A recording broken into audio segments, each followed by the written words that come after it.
It is looking at the channel capacity. It is addressing drainage issues, looking at water quality issues. As many of you may know, the Halls Road community has had to deal with several issues related to this particular channel, including and especially flooding. A very warm welcome to my community. I'm Sherwood McCaskey. As always, I'm pleased that you have joined us. It was Monday, October the 12th, 2020. Then Minister in the Ministry of Economic Affairs and Investment, Marcia Cadell, at the groundbreaking ceremony for Phase 3 of the Constitution River project. That project was expected to alleviate flooding in the Halls Road area here in St. Michael. Interestingly enough, the project has been completed successfully and there is now no flooding in the area. A major discussion on this will form part of a program by Rashid Best when he looks at the redevelopment of Bridgetown. Well, you might ask, what has that to do with my community? Interestingly enough, this week my community takes a look back not at the 1970 flood, but the 1949 flood that occurred here in Halls Road. The program is carried by Roy Trotman, who after living and working in Bermuda and the United States of America for many years, returned to Barbados. As expected, he begins by placing things in the correct perspective. To do so, he takes us back to his childhood community, a stone's throw away, Grassfield. I grew up in Marnesville, obviously, and in Grassfield, got to be precise, which was just a parallel adjacent to the St. Michael Girls' School as it was then. In those days, St. Michael, there were the boys and all girls. The wall that ran from east to west in Grassfield Gap, there wasn't houses there, so there was only houses on the left side going up. And like I said before, it was relatively quiet, and I enjoyed living there. In the Gap I used to live in was elderly people, right?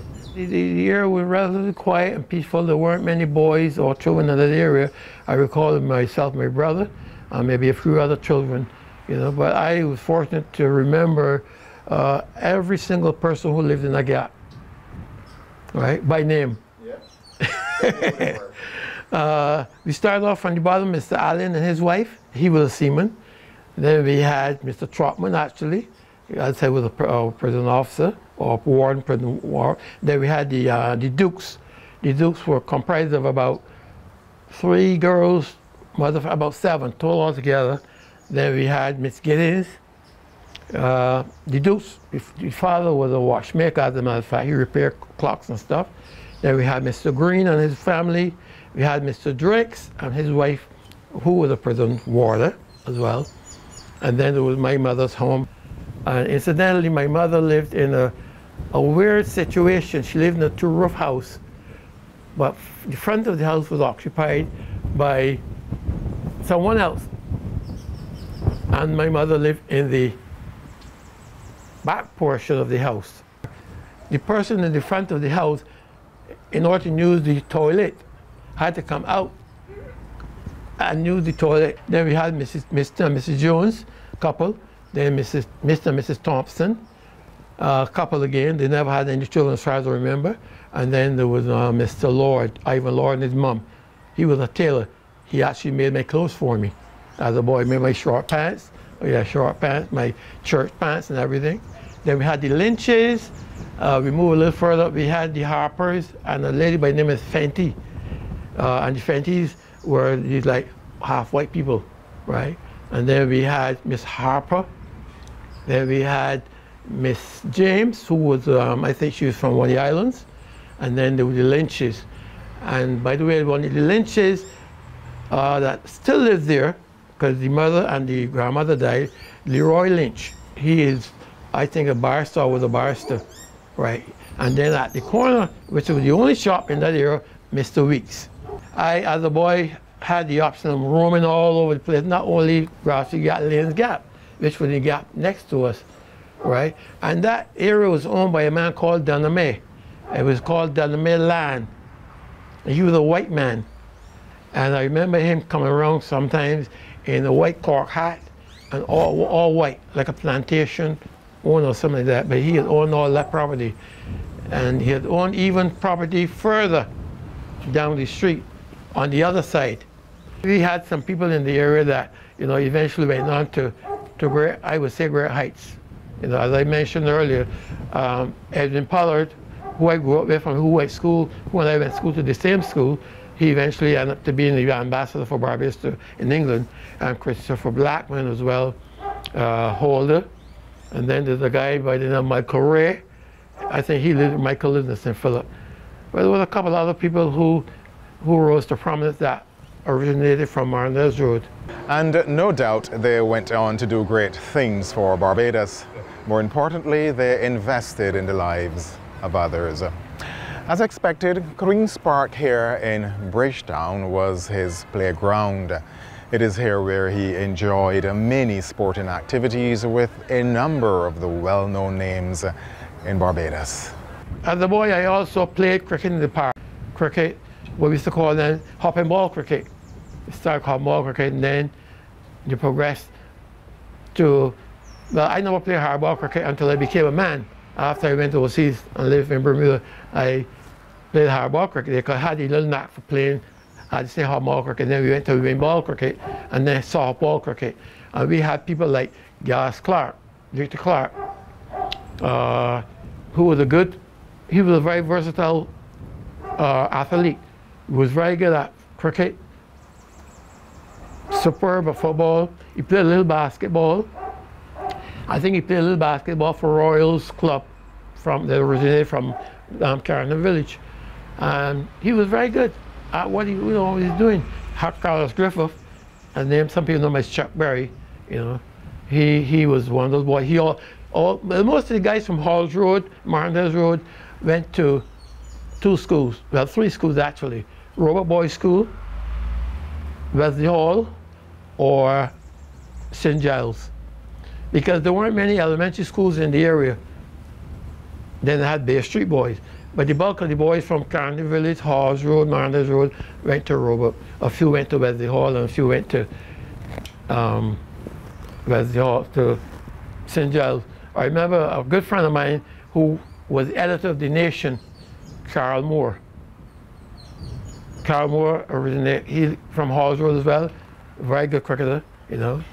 He has a brother who passed away, Roger. Roger was a first-class artist. He died in Canada a couple of years ago. But we had a lot of guys from the area that, you know, elevated and went on, you know, to great heights and made the 2 areas, because Halls Road, Carolina Village, Marnez Road, all the boys would intermingle at some point in time. But the meeting point for us was the park, because that was the only playground in the area, or Powell Spring, where we learned to swim. The story of Powell Spring will be developed later in the program. But let us go back to Grassfield as we learn of the family's transition to another location and the experiences of the flood. Well, after a while, my mother then moved from where we were in Grassfield to Bannister Land. And I remember my mother bought a house in Bannister Land for $86.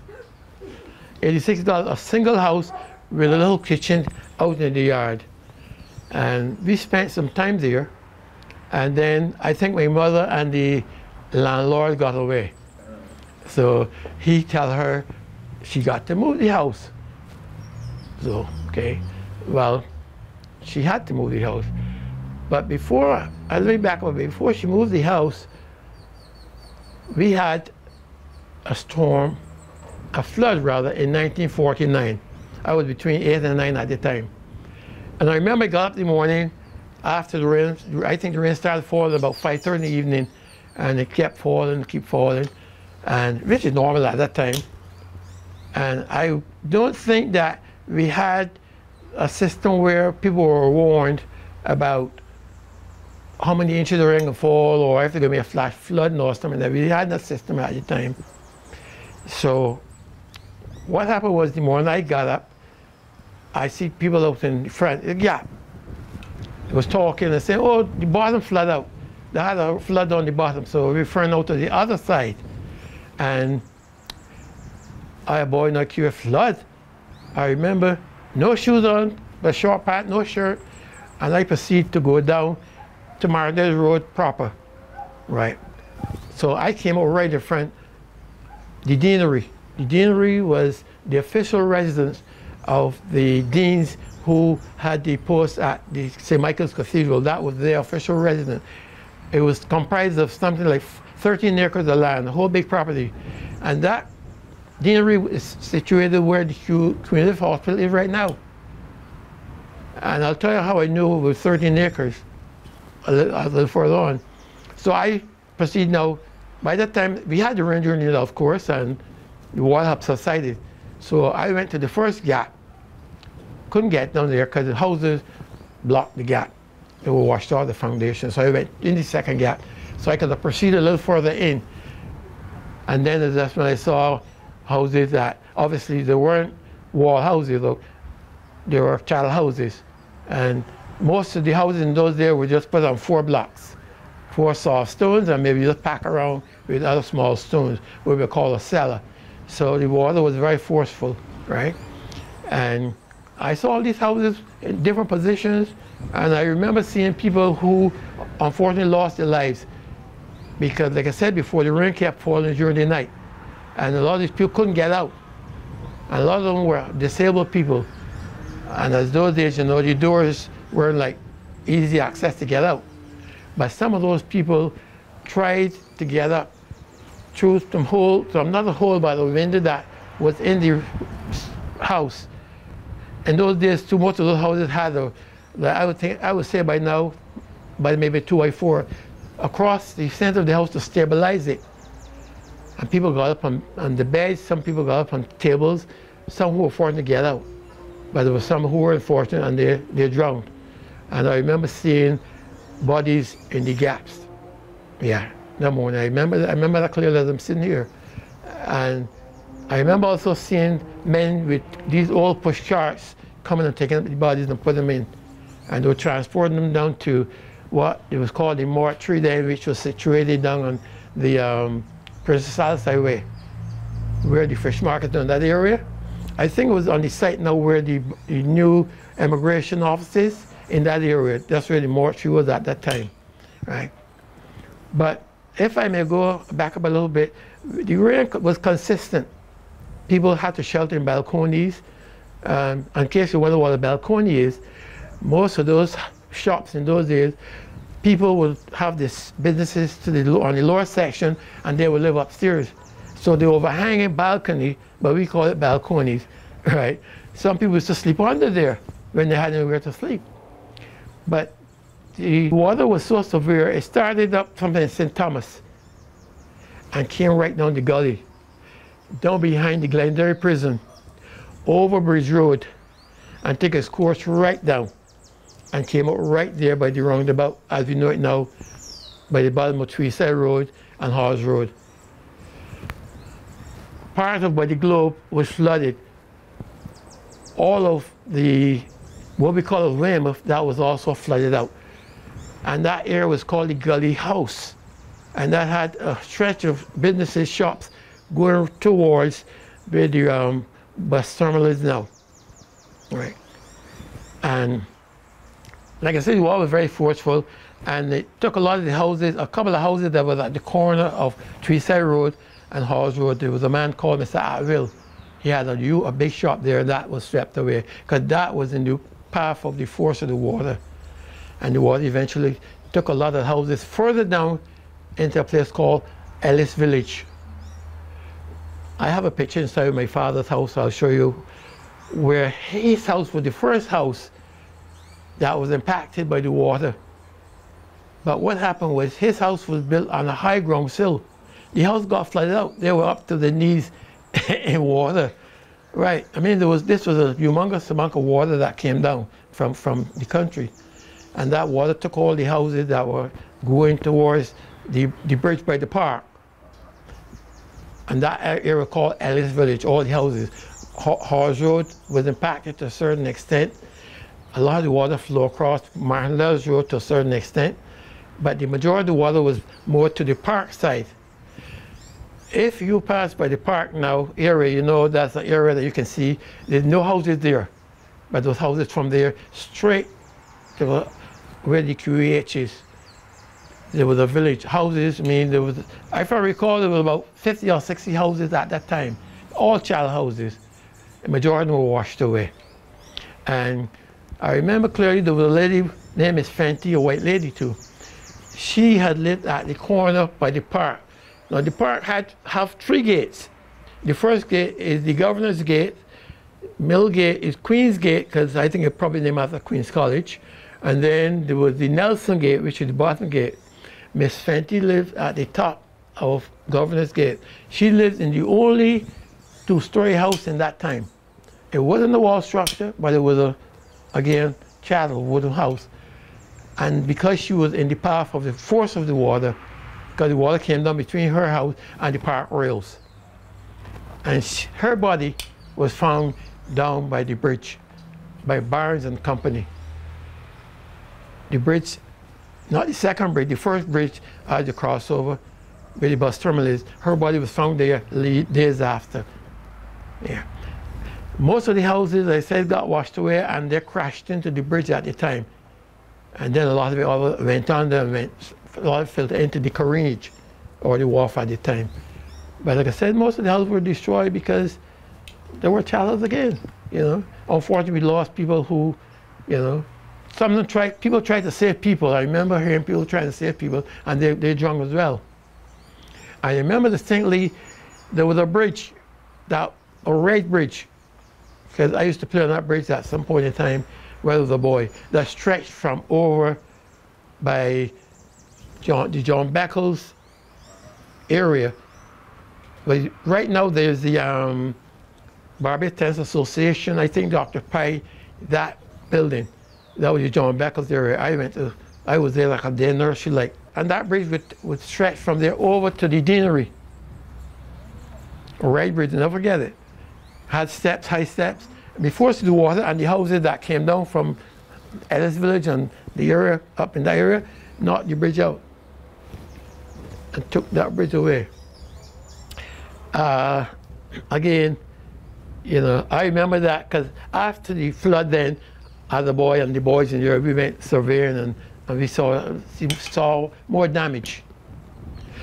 The area that I mentioned about the shed, which some people call it the shed, the baby league, it had the crash, and people obviously knew it as John Beckles crest, and that was affected because water went in there, right?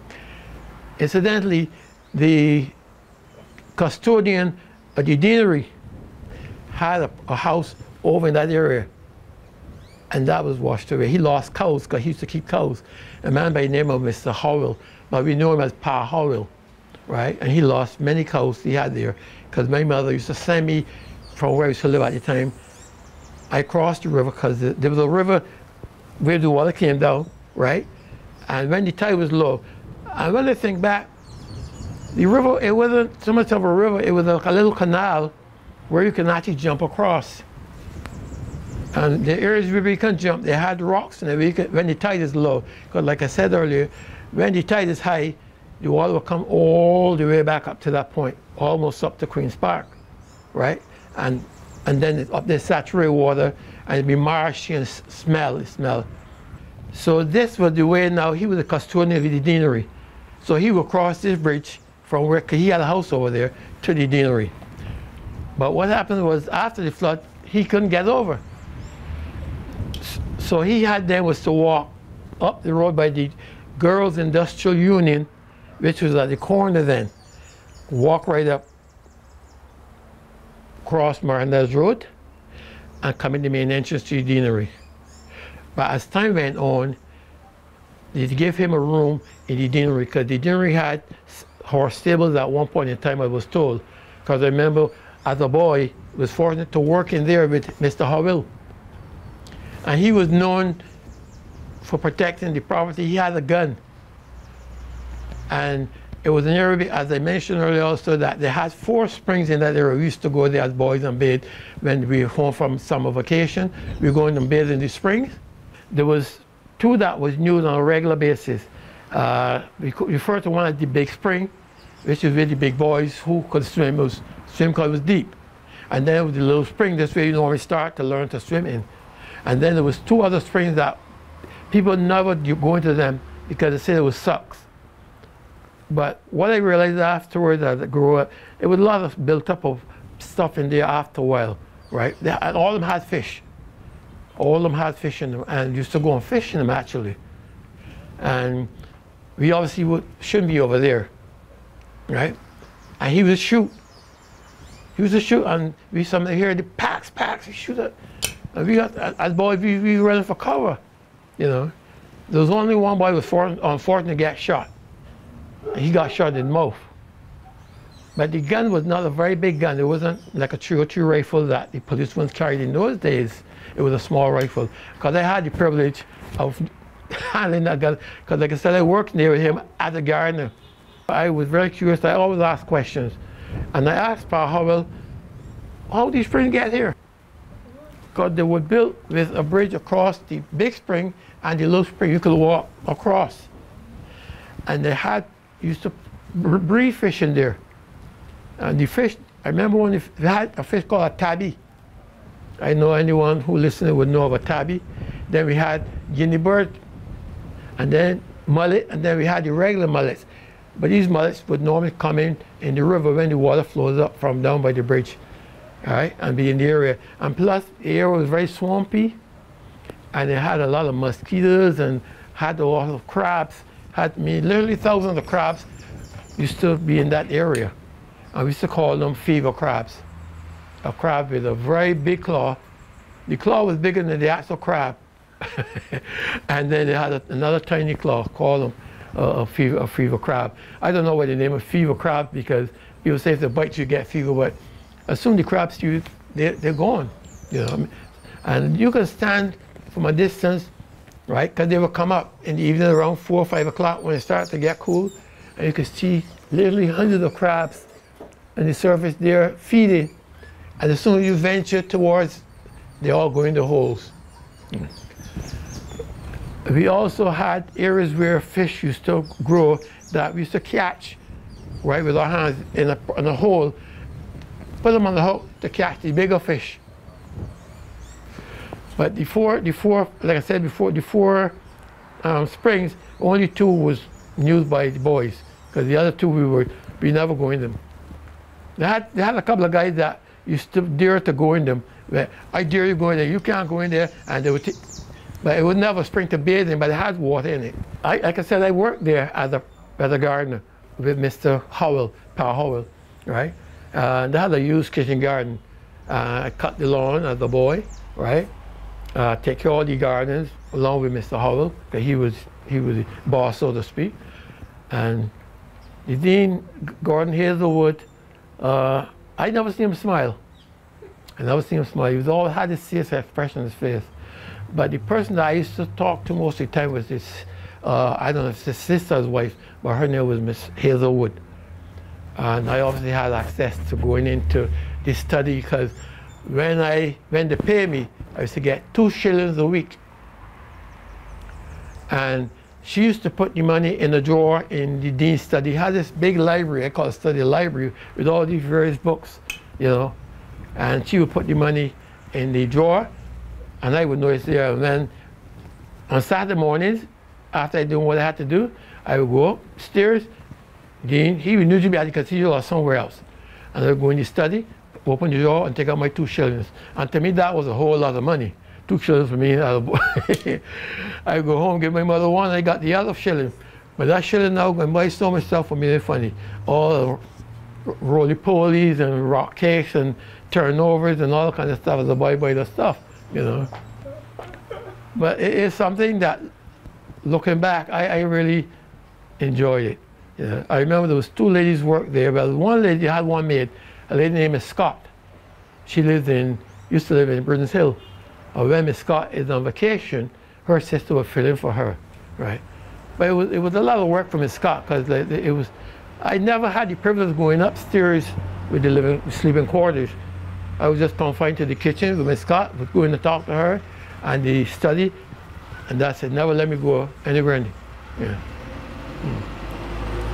But it was an interesting thing that, you know, while working as a boy, and it was a lot of work to do, a lot of work in the hot sun, right? And Mr. Howell, he was a kind of mean man too, right? But when I think back, he had a job to do. He had to take care of the whole 13 acres, and that's how I get to know that it was 13 acres, because he told me. Yeah. And the dean at the time when I was working there was Gordon Hazelwood. He was the dean at the time. And he was obviously dean of St. Michael's Cathedral. Then before him, they had Dean Shanklin. I heard about him. There was so much going on at that time, you know. The 1949 flood was devastating, you know. Took many lives. I don't know exactly how many there were, but I know there were quite a few people who died as a result of drowning. And River Road obviously was flooded out, right? And it was a slow process because they didn't have the resources that we have now with bobcats and stuff like that, you know. But a lot of the houses because I had a couple of big houses in River Road on the left, where NASCO is now in that area, a lot of those were flooded out too. Where the bus terminal with the minibuses are now, all of that was swamp area, right? Then they had a little boat yard a little further down, right? That used to repair the boats that used to go out to bring the steamships in, because they had pilots that used to row out to the steamship. The pilot will go out and disembark from these boats and get on the ships and bring them into a certain point in Carlisle Bay, because at the time it was known as Carlisle Bay, you know. And whenever I passed that area, I couldn't help but marvel that where the highway, the road actually that brings you around behind the QEH now, all of that, the springs are under there. They cover them, they're filling that, all those springs, all of them are being filled in. But water is still moving on the ground. But you're walking and driving on these springs that were there. Well, they're still there, but you can't see them. Yeah. As we've said here many times, memory is our major link to the past. It is important that we continue to record and preserve the memories of Barbadian communities for posterity and, of course, to be shared with future generations. My community thanks Roy Trotman for sharing his memory of the 1949 flood, his community Grassfield and surrounding communities. I'm Sherwood McCaskey. Thanks for your time.